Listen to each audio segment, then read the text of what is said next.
నమస్తే ఫ్రెండ్స్, నా పేరు తులసి చందు. ఢిల్లీ సీఎం అరవింద్ కేజ్రీవాల్ ను కేంద్ర దర్యాప్తు సంస్థ ఎన్ఫోర్స్మెంట్ డైరెక్టరేట్ ఈడీ మార్చి 21న అరెస్ట్ చేసింది. ఈ అరెస్టు నియంతృత్వ ధోరణికి ఒక నిదర్శనము అని చెప్పి ప్రతిపక్ష పార్టీలు విమర్శిస్తున్నాయి. 400 ఎంపీ స్థానాలు గెలవడమే లక్ష్యంగా పెట్టుకున్న ప్రధాని నరేంద్ర మోదీ ప్రభుత్వం ఆ లక్ష్య సాధన దిశగా ప్రతిపక్షాలని కట్టడి చేస్తోంది, ఎన్నికల్లో పోటీ కూడా చేయలేని పరిస్థితిలోకి తీసుకొని వస్తుంది అనేది వినిపిస్తున్న విమర్శలు.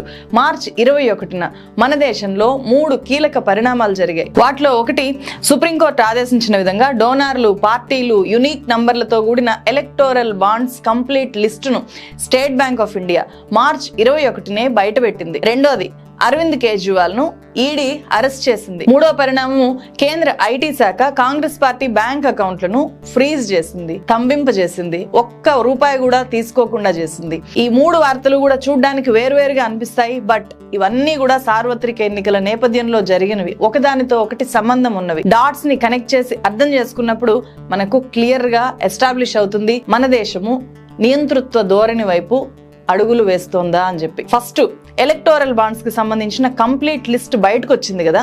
ఆ లిస్ట్ లో అరబిందో ఫార్మా కంపెనీ నుంచి బీజేపీకి 40 కోట్లు వెళ్ళాయి అని చెప్పి ఎస్బీఐ స్పష్టంగా చెప్పింది. లిక్కర్ స్కామ్ లో Aurobindo pharma company director Sharath చంద్రారెడ్డిని ఈడీ 2022 నవంబర్ 10న అరెస్ట్ చేసింది. అట్లా అరెస్ట్ చేసిన తర్వాత సరిగ్గా 5 రోజులకు, అంటే నవంబర్ 15, 2022న అతనికి సంబంధించిన అరబిందో ఫార్మా కంపెనీ బీజేపీకి 5 కోట్ల రూపాయలు ఇచ్చింది ఎలక్టోరల్ బాండ్స్ రూపంలో. వాటిని బీజేపీ నవంబర్ 21, 2022న ఎన్కాష్ చేసుకుంది. ఇదంతా కూడా ఆ డేటా చెప్తోంది. 2023 మే 9న శరత్ చంద్రారెడ్డికి కోర్టు బెయిల్ ఇచ్చింది. ఈ బెయిల్ ను ఈడీ కనీసం అపోజ్ కూడా చేయలేదు. బెయిల్ క్యాన్సిల్ చేయమని చెప్పి కోర్టును ఈడీ అడగలేదు.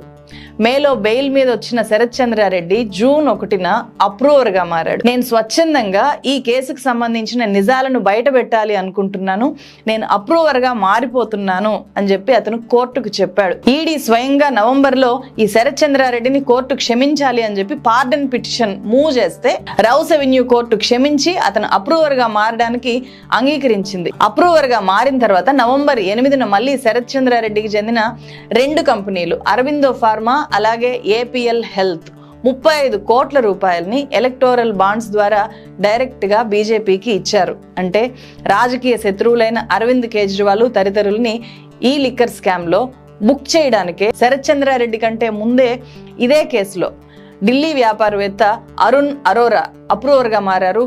ఆ వ్యాపారవేత్తల్ని ఒత్తిడి తెచ్చి అప్రూవర్లుగా మార్చి వాళ్లను ఈ కేసు నుంచి తప్పించి రాజకీయ శత్రువులైన అరవింద్ కేజ్రీవాల్, మనీష్ సిసోడియా అలాగే కేసీఆర్ కుమార్తె కవిత, వీళ్ళని ఎవరైతే రాజకీయాల్లో ఉన్నారో, ఎవరైతే ప్రతిపక్ష స్థానాల్లో ఉన్నారో వీళ్ళని బుక్ చేయడము, అరెస్ట్ చేయడము, ఎలక్షన్స్ కి ముందు ఈ తతంగం అంతా జరగడము అనేది ప్రస్తుతం మనం చూస్తున్నాం. మార్చి 21నే కేజ్రీవాల్ ని అరెస్ట్ చేయడానికి కారణం ఏంటి? ఎందుకంటే మార్చి 21నే ఎలక్టోరల్ బాండ్స్ ద్వారా ఏ పార్టీకి ఎవరు ఎంత ఫండ్ చేశారు అనే యూనిక్ నంబర్లతో సహా ఈ డేటా అంతా సుప్రీంకోర్టు ఆదేశాలతో బయటకు వచ్చింది. ఆ డేటా బయటకు వస్తే ఏం జరుగుతుంది? మరుసటి రోజు పత్రికల్లో అదే ప్రధాన శీర్షిక అవుతుంది. సో అది కాకుండా అరవింద్ కేజ్రీవాల్ అరెస్ట్ అనేదే అన్ని పత్రికల్లోనూ మార్చి 22వ తేదీన వచ్చేలాగా చేయగలిగింది కేంద్ర ప్రభుత్వం. మార్చి 21న ఎలక్టోరల్ బాండ్స్ డేటా మొత్తం బయటకు వచ్చినప్పుడే అరెస్ట్ చేయడం ద్వారా, అంటే ప్రజల్ని తను చేసిన క్విడ్ ప్రోకో వ్యవహారాల నుంచి ప్రజల దృష్టిని మరల్చడానికి చేసిన అరెస్టు. ఆ టైంని మనం అర్థం చేసుకోవాలి ఇక్కడ. ఎందుకంటే ప్రధాన ప్రతిపక్షమైన ఇండియా కూటమిలో అరవింద్ కేజ్రీవాల్ పార్టీ ఆప్ ఉంది.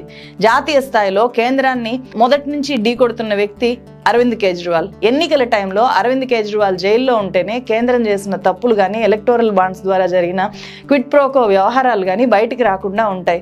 అలాగే ఎలక్టోరల్ బాండ్స్ స్కామ్ గురించి చర్చించుకోవాల్సిన ప్రజల్ని ఈ అరెస్టులతో బిజీ చేయొచ్చు.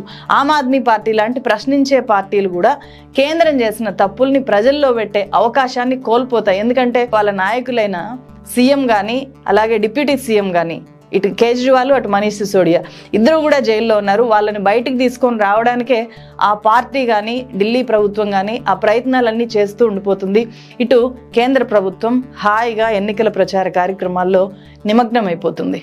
సో వాళ్ళు ప్రచారం చేసే అవకాశం కూడా ఇక్కడ ఉండదు అనేది మనం అర్థం చేసుకోవాలి. అవినీతి వ్యతిరేక పోరాటంతోనే రాజకీయాల్లోకి వచ్చి ఢిల్లీ ముఖ్యమంత్రి అయిన కేజ్రీవాల్ను అవినీతి పరుడుగా ముద్ర వేయడం వల్ల అతని మీద రాజకీయ దాడి ఇంకా బాగా కొనసాగించి ఎలక్షన్స్ లో ఈజీగా లబ్ధి పొందొచ్చు. అందుకే ఏడాది పాటు ఈ లిక్కర్ పాలసీ కేసు అనేది పక్కన పెట్టేశారు. ఎలక్షన్స్ నోటిఫికేషన్ వచ్చిన తర్వాత మళ్ళీ ఆ ఫైల్ దుమ్ము దులిపి బయటికి తీశారు. కేజ్రీవాల్ ని అరెస్ట్ చేయడం కోసమే కవితను ముందుగా అరెస్ట్ చేసి తర్వాత కేజ్రీవాల్ ని అరెస్ట్ చేశారు అనేది జరుగుతున్న చర్చ. ఈ కేసులో అరవింద్ కేజ్రీవాల్ అవినీతి చేశారా లేదా అనేది స్పష్టంగా ప్రజలకు కనిపించట్లేదు. అప్రూవర్లుగా మారిన వాళ్ళు చెప్పిందే మనమంతా కూడా నమ్మాల్సి వస్తుంది. బట్ శరత్ చంద్రారెడ్డి కంపెనీలు 40 కోట్ల రూపాయలని బీజేపీకి ఇచ్చాయి అనేది SBI యునిక్ నంబర్లతో సహా రిలీజ్ చేసిన డేటా చెప్తోంది, ప్రజల ముందు పెట్టింది పబ్లిక్ డొమైన్ లో. స్వయంగా ఈడీనే శరత్ చంద్రారెడ్డికి రిలీఫ్ వచ్చేలాగా చూసింది. ఆ తర్వాత బెయిల్ మీద రిలీజ్ అయిన తర్వాత 2-3 నెలలకే 40 కోట్ల రూపాయలు చేతులు మారింది. అంటే 35 కోట్లు ఒకేసారి చేతులు మారింది. మొదట్లోనే 5 కోట్ల రూపాయలు బీజేపీ అకౌంట్లోకి వెళ్ళాయి. మొత్తం 40 కోట్ల రూపాయలు. ఇక్కడ క్విట్ ప్రోకో వ్యవహారం ఇంత స్పష్టంగా అర్థమైపోతుంటే మరి దీని మీద ఎవరు కేసులు నమోదు చేయాలి?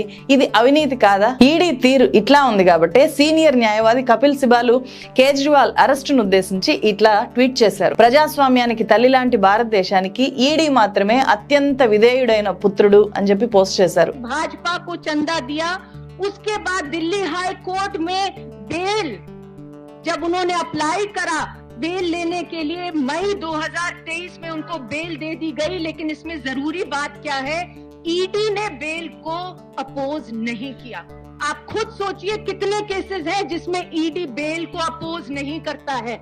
और फिर जून 2023 में 1 महीने के बाद रफली वो अप्रूवर टर्न हुए, उन्हें पार्डन मिल गया और 25 करोड़ के बॉन्ड और खरीद के चंद ही दिन बाद उनकी कंपनी ने भारतीय जनता पार्टी को दिए।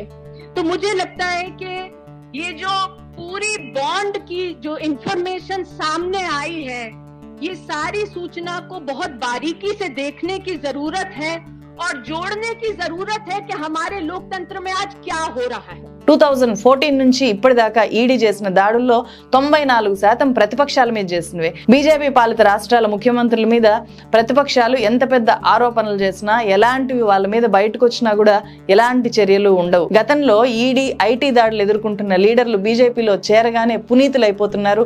ఆ తర్వాత దాడులు ఆగిపోతున్నాయి. ఇవన్నీ కూడా దేశాన్ని ఈడీ అనే స్వతంత్ర ప్రతిపత్తి గల వ్యవస్థ చేతిలో పెట్టుకుని పాలకపక్షమైన బీజేపీ తన స్వప్రయోజనాల కోసము ఆడిస్తున్న వికృత క్రీడ అని చెప్పి ప్రజలు ఇక్కడ అర్థం చేసుకోవడానికి ఎంతో టైం పట్టదు. ఇలాంటివి రోజుకొకటి బయటకు వస్తూనే ఉన్నాయి కాబట్టి మెల్లమెల్లగా అర్థం చేసుకుంటున్నారు. మార్చి 21న జరిగిన 3వ అతిపెద్ద పరిణామం ప్రధాన ప్రతిపక్షమైన కాంగ్రెస్ పార్టీ బ్యాంక్ అకౌంట్లను ఫ్రీజ్ చేయడం.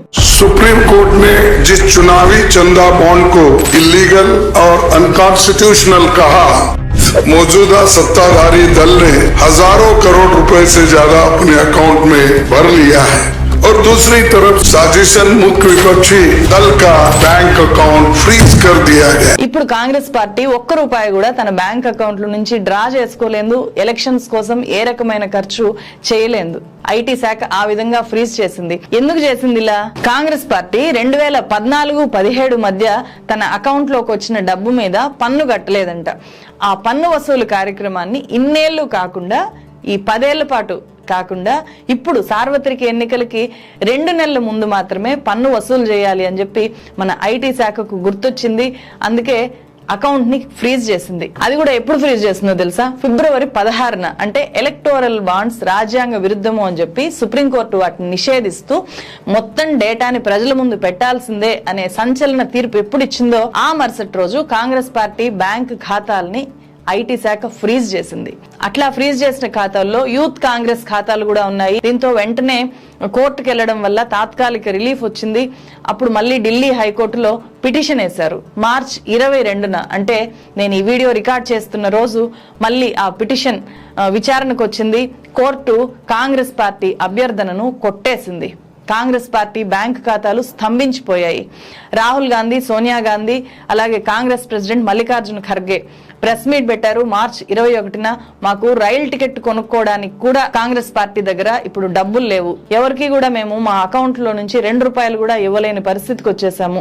ఇది ఎన్నికల వేళ కాంగ్రెస్ పార్టీని కుట్రపూరితంగా అణచివేయడానికి చేస్తున్న తీవ్రమైన దాడి. ఇది కాంగ్రెస్ పార్టీకి మాత్రమే పరిమితమైన అంశం కాదు, దేశంలో ప్రజాస్వామ్యాన్ని తీవ్రంగా ప్రభావితం చేసే అంశము అని చెప్పి దీని మీద రాజ్యాంగ సంస్థలు జోక్యం చేసుకోవాలి అని చెప్పి వాళ్ళు విజ్ఞప్తి చేశారు, చాలా ఆవేదన వ్యక్తం చేశారు.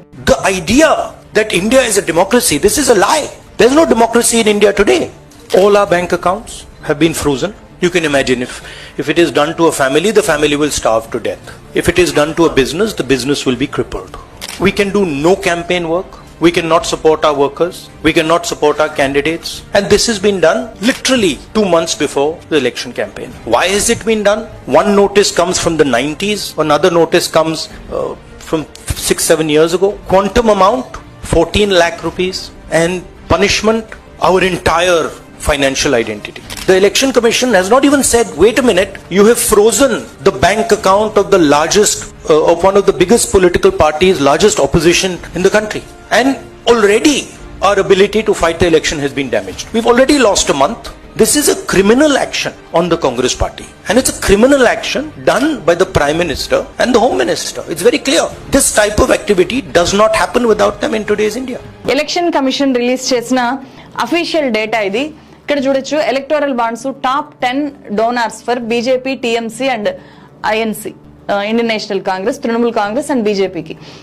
ఇక్కడ చూస్తే ఈ సైజులు చూస్తే మనకు అర్థమవుతుంది బీజేపీకి ఏ కంపెనీల నుంచి ఎన్నేసి కోట్లు వచ్చాయి అని చెప్పి. మొత్తము 2123 కోట్లు ఒక్క బీజేపీకి వచ్చాయి. అలాగే తృణమూల్ కాంగ్రెస్ పార్టీకి 1198 కోట్లు వచ్చాయి.